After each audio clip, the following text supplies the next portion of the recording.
Welcome to this installment of G.A.S attacks. On this episode, I take a look at an issue that any home recording enthusiast faces, ground loops. First, let's take a brief look at what a ground loop is. Then I'll give a couple methods to reduce or eliminate ground loops when recording. And lastly, will a power conditioner remove the dreaded ground loop? Let's look into the situation where no one wants a buzz. What exactly is a ground loop? The scourge of home recording setups and reampers alike? While I'm not an electrical engineer, a ground loop is basically where two or more pieces of equipment share a common ground, but due to interconnections, patch cables, multiple paths to the ground are created, where the current loop acts like an antenna and introduces audible hum or buzz into the signal. Stated much more succinctly by the internet as when two interconnected devices are plugged into different outlets on the same circuit, their grounds have slightly different resistances. This causes a small electrical current to loop through your audio cables, resulting in an annoying 60 Hz hum. Okay, I hope that makes sense. Basically, when different power devices are connected together with patch cables or on the same circuit, the result can create ground loops which cause an audible unwanted sound. Next, now that we know what a ground loop is, how can we eliminate them and the nasty buzz that they embed in our recordings? Some things to try are 1. Use balanced interconnects wherever possible in the signal chain. 2. Try using the ground settings on the gear if it's available. 3. Use isolation transformers like the radial SB6. Do not use ground lift plugs to defeat the ground. While this may work, it is also very dangerous and can result in electrical shock. For me, in my previous home recording environment, none of these suggestions really helped. Whether I was tracking with my fractal products or reamping with my tube heads, the noise floor was very high and the ground loop could be tamed a bit with gates, but nothing I tried would make it go away completely. Here's a reamping example from my previous recording setup where everything in the room, lights included, were on the same circuit. Check out that noise.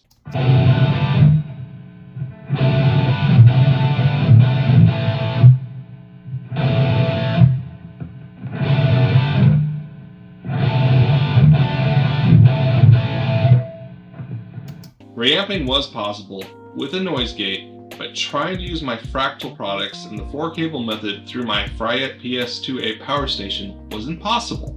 When I built my home recording studio many years ago, I made sure all the lights, music gear, and recording gear had their own dedicated circuits, and ground loops were never an issue.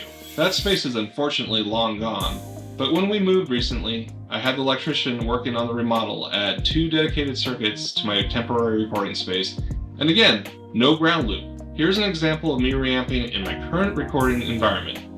I can also use my fractal products and the 4-cable method through my Fryette PS2A power station.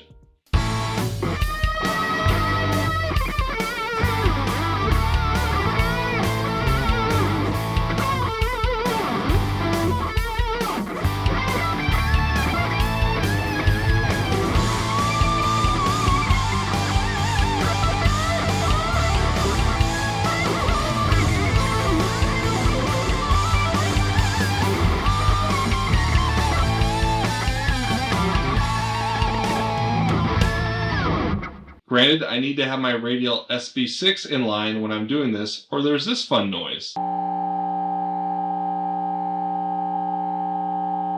But overall, everything just works now. Granted, having an electrician add dedicated circuits for a home recording setup is not always possible, but what else can you do? I see recommendations over and over again online that a power conditioner will help with ground loops. What exactly is a power conditioner? Our good friend Wikipedia defines it as a device intended to improve the quality of the power that is delivered to electrical load equipment. As a general definition that works, even if it's not very descriptive. Let's dig a bit deeper.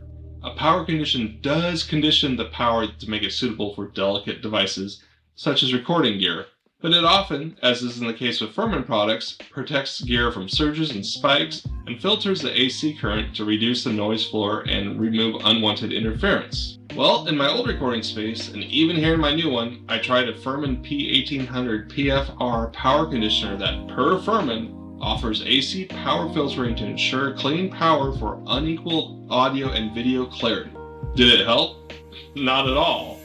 Thank goodness I have access to gear through my day job to allow testing, else I would have been pretty pissed given the price point of the P1800 PFR. Furman does have another product, the P2400 IT20A, that Furman calls the ultimate solution for breaking AC ground loops without costly and complex rewiring. Its MSRP is $2,499.95.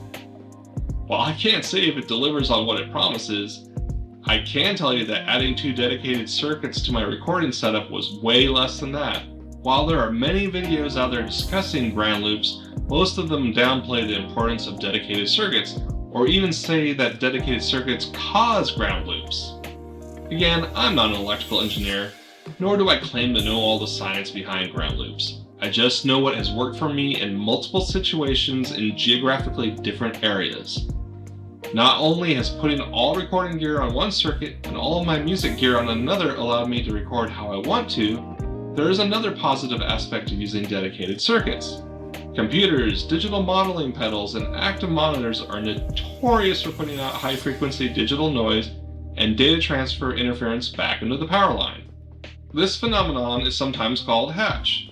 Separating circuits prevents this hash from reaching sensitive analog recording preamps, resulting in a lower noise floor and the elimination of unwanted sounds on recordings. How do you all deal with that 60-cycle ground loop hum in your setups? Please let me know in the comments. Well, that wraps up this episode of Gas Attacks. Until next time. If you enjoy this content, please like it, comment, and subscribe to my channel. It really helps me out. Every month I have a new Gas Attacks segment with honest gear reviews of equipment that I purchased myself. Riffer Madnesses with riff solo playthroughs that I dig, and Cool Kids Corner where I talk about something that I find cool. Every month there's a new video for a song, including a cover song once a quarter. New for 2026, a quarterly segment called It's a Long Way to the Top, where I chronicle my musical endeavors. Lastly, my music is on all streaming services under Tobe Anderson. Thanks for watching!